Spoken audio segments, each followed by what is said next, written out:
How do a brand new business with no past performance get government contracts? I'm gonna break that down for you. And by the end of this video, you're gonna know what a solicitation is and what a source of sort notice is. I'll also show you how to extract the scope of work from each one of the documents and how to compile that so you can find you a subcontractor to help you complete that contract. So let's get it. So what's the difference between a source of sort notice and a solicitation? Well, a source of sort notice is what the government does when they're trying to market a solicitation they're going to put out in the future. And what they're trying to see is how many active contractors that are going to be bidding on this one particular contract. And if you have information or if you have a little bit of know-how about whatever particular project they're going to put out, you could also add that into the source of sort notice. We're going to jump on the computer so I can show you exactly what I mean. But the solicitation will be after they receive all the information from the source of sort notice, they will release a solicitation against that, so that way you can actually now bid on that government project and potentially win it. So let's jump on the computer so I can show you exactly what I'm talking about. Okay, so here we have a source of sort notice, and it'll give you, like the information about this particular source of sort that they're trying to put out or actually create a solicitation for. So you'll have all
could be some of the potential problems when it comes to me installing this system and actually installing it to its completion so that way I can get paid 100%.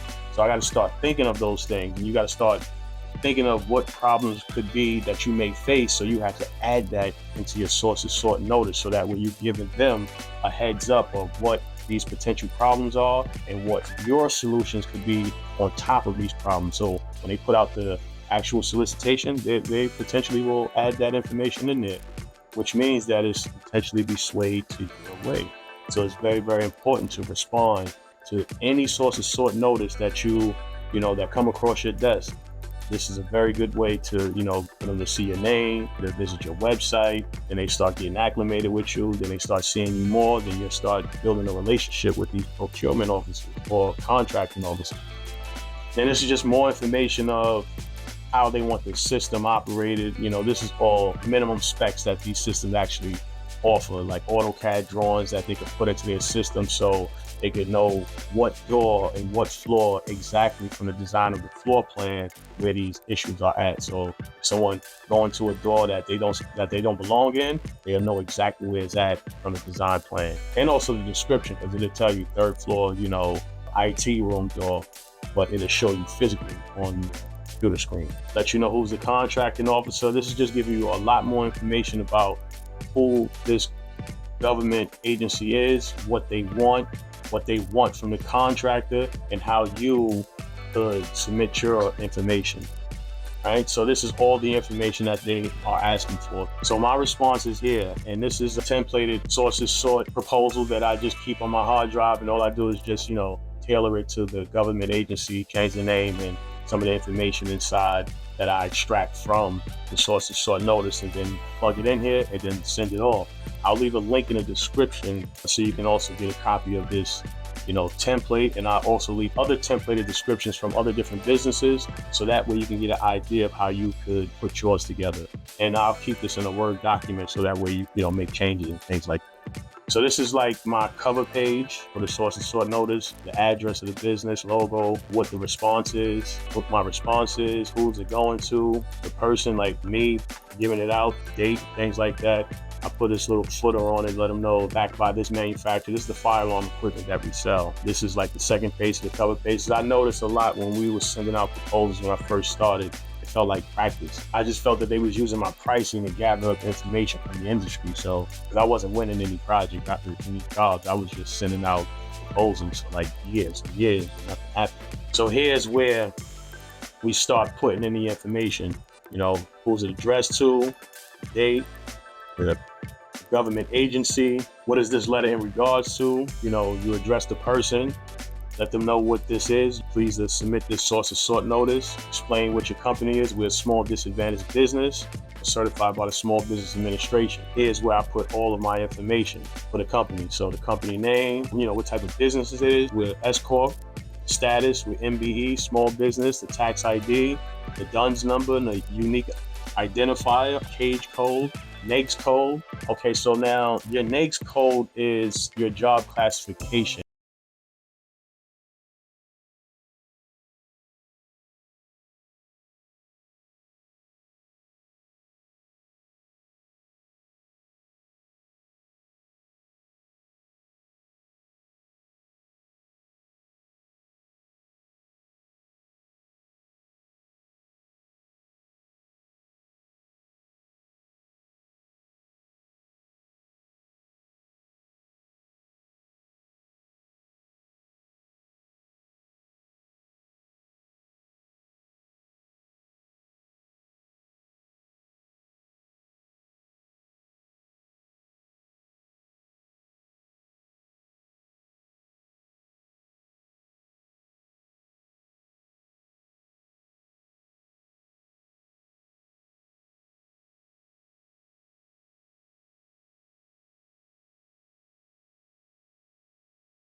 letting them know that I have experience. But if you don't have experience, I'll show you how to find the subcontractor, extract the scope of work, and then get their experience and then put it here using ChatGPT. So this is just a little image of some of the work that we did, just to let them know high level some of the businesses that we work for, or industries, some of the banking industries, hospitals. This is animal hospital. This is home for elderly people. This right here is home for the aging. This right here is children's services. This right here is a church, also children's services. This is the Army Hospital, Keller Army Hospital in West Point, New York, and also Delaware Valley Job Corps in Callicoon, New York. So we're getting to it. We're trying to get to it. So here's our capabilities, and that part where it says this is replacing here. When it comes to capabilities, it's replacing that section right there. So here's our capabilities, what we're able to do and provide for this particular project. So what I like to do is extract information from what we did from the previous company, so they know that, oh, these guys worked on this particular system, because they're looking for a Linnell system. Let me show you. They're looking for a Linnell system. So, okay, you looking for a Linnell system? Okay, yeah, we installed a Linnell system at Yeshiva University. So we have that experience. We put 150 cameras for the DMV. We have that experience. As a subcontractor with another bigger company, we installed access control doors. So I'm letting them know I have the experience with access control and cameras. So if your subcontractor has experience in that particular project you're looking for, their information will go there. And you don't have to name them. You can name them as my subcontractor. You don't have to name them as ABC Company. You can say my value subcontractor or my value constituent. However you want to word it, you can say that. You don't have to really name them. And here I'm just giving the information on me, how long I've been in the business and my qualifications, the team that we actually have, and what the scope of work is. So now, when it comes to this section here, what I do is I go to where the scope of work section is at. I should have copied all of this, but I didn't. You want to copy all of the scope of work information and then just paste it into the document. This shows them that you read their source of sort notice and you understand what they're asking for. This is pretty much when a person asks you a question, then you repeat the question, then give them the answer. This is pretty much that. And here at the bottom is where, if I know there's gonna be any problems, this is where I will provide my solutions, or I will give them recommendations on the problems that I may see during this particular project. So if you're dealing with a subcontractor, you may not know what the problems are. You may want to ask them in your scope of work what problems you think you may face on this job. List as many problems you think you may face. And then you just give them that information. And here's the, signature sign and everything. That is a source of sort notice, and this is how you will respond to a source of sort notice. Now, a solicitation, like I said before, will be what they will put out after the source of sort notice. So let me show you what a solicitation would look like. This is the latest contract we got with the Federal Bureau of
Westchester or, Rockland, Orange County, or even further upstate New York. This is only for the 5 boroughs in New York City. You have to be registered with the fire department to work in New York City.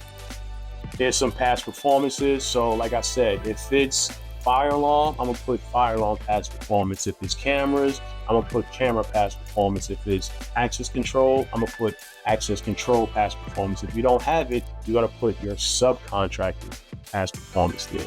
Another piece of information, giving, like I said, a high level view of the industries we worked in. And here is, I'm giving them the projects we worked on, the dollar value to let them know we've been doing good business, and brief description of what we did at that particular job. I'm giving them information on our team, letting them know the staff we have, the type of business we run, the time we start, the time we stop, where our office is located, and where we're going to be doing the work, or wherever they're located at. So in the general requirements, again, this is like when they ask you a question, you answer with the question, then give them the answer to let them know you fully understand what they're asking for. So here is the scope of work, all the work that they're asking to do, and it's 32 items. I copied all 32 items, reformatted it because it doesn't come out the same way. Then I pasted them onto my proposal to let them know these are the items that need service. So all of these items, I understand that you need me to fix one by one. So I'm letting them know that. And I'm also letting them know the task that's not covered under the scope of work, just in case I have to, drill some holes or break a ceiling tile. I'm not responsible for that. You're gonna have to get somebody else to fix that. That requires additional labor. Even though it moves so slow inside of jail facilities, that's going to take even longer if we have to pay attention and come back to patch it, paint, and do all that other stuff. They have their own paint department to do that. I'm letting them know the personnel, the license by the state, and here go my license number. Fire alarm techs is NICET certified, because that's a big thing, especially when working on fire alarm. Especially in New York City, you got to have your S98, and you have to at least be NICET level 2. You can have NICET level 1, but you should be striving to level 2, level 3, and then level 4. Then I'm letting them know that all the requirements is applicable to whatever the agency is. This is actually the Department of Justice, so I'm addressing it to them. Let them know what the working hours are, and the working hours you'll get from the scope of work, is they'll tell you what time they come to work. So you want to try to at least work in between their time or whatever your time schedule is. The deliverables, how we're going to be delivering the material, we're going to either be bringing it to them, we're going to deliver it to them, or we're going to ship it to them, or we're going to actually bring it to them when a technician come out there. Letting them know I understand the place of performance, where they're located, how long I have to proceed after they give me the notice to proceed, because you don't get the job until you get the notice to proceed, and I'll show you the actual notice to proceed contract looks like. And here's the requirements. I'm letting them know at this point, I clearly understand what you're asking for. I feel at this time I've met all the requirements of the solicitation that you put out. Now, here's my price summary against the items that you want fixed. So each item, I individually gave a price to each item, labor, material, and everything on it. And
So what they're asking you for here now is I have to do my signature, I have to date it, for my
contractor, right? So now it's giving you all this information. So you could now copy this information, put it into a Word document or that template that I suggest you download, and then you can fix up your scope of work and then send this off to a subcontractor. Now, once you get this information, I'm going to show you how you could find a subcontractor. The next question you could ask, hey, so what type of companies can perform this work? Question mark. So now it gives you, it's starting to print out, it says your company, Security, seems like it could be a good fit for this kind of work.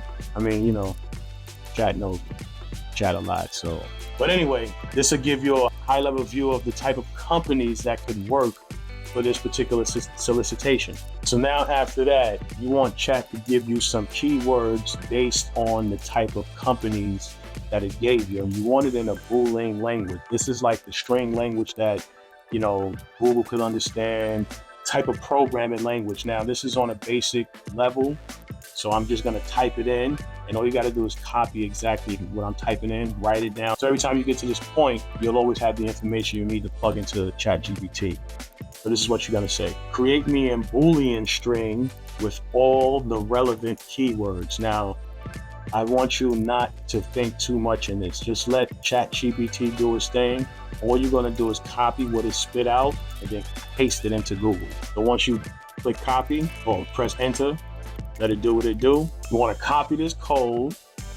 You wanna head over to Google and you wanna paste this code. Now this code may be very, very long.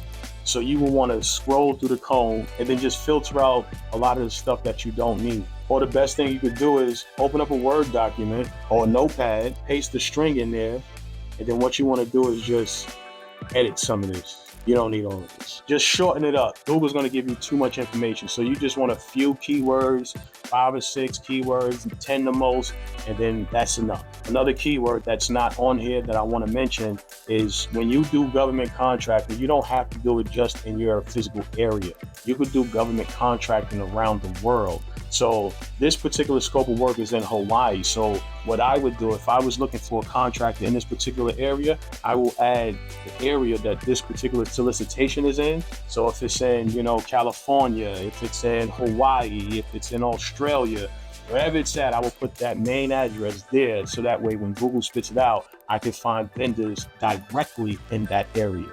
But for here, this is just educational purposes only. So you go to google.com, paste it in, you press enter, and then here you start looking for your companies. You start looking for your fire alarm company. So here we have, you just click on a few. You find out the company, you look at their website, you see if they can provide the fire alarm service. Anything with fire alarm, no. You Keep looking. You got ADT up here. You got Fire and Life Safety System Company here. Want to take a look at their website, see if they, what they do in fire alarm. You want to get their contact information. You want to jot them down. You want to get as many contacts as you can. If from that point, all you got to do is call them, build a relationship, tell them why you're calling, you get in on this particular work, do you do government work, do you want to work in this area, can we partner up, can we team up, and go from there. You let them know you have a scope of work ready, send them the details, send them all your questions, and you get your pricing. You want to get their capability statement.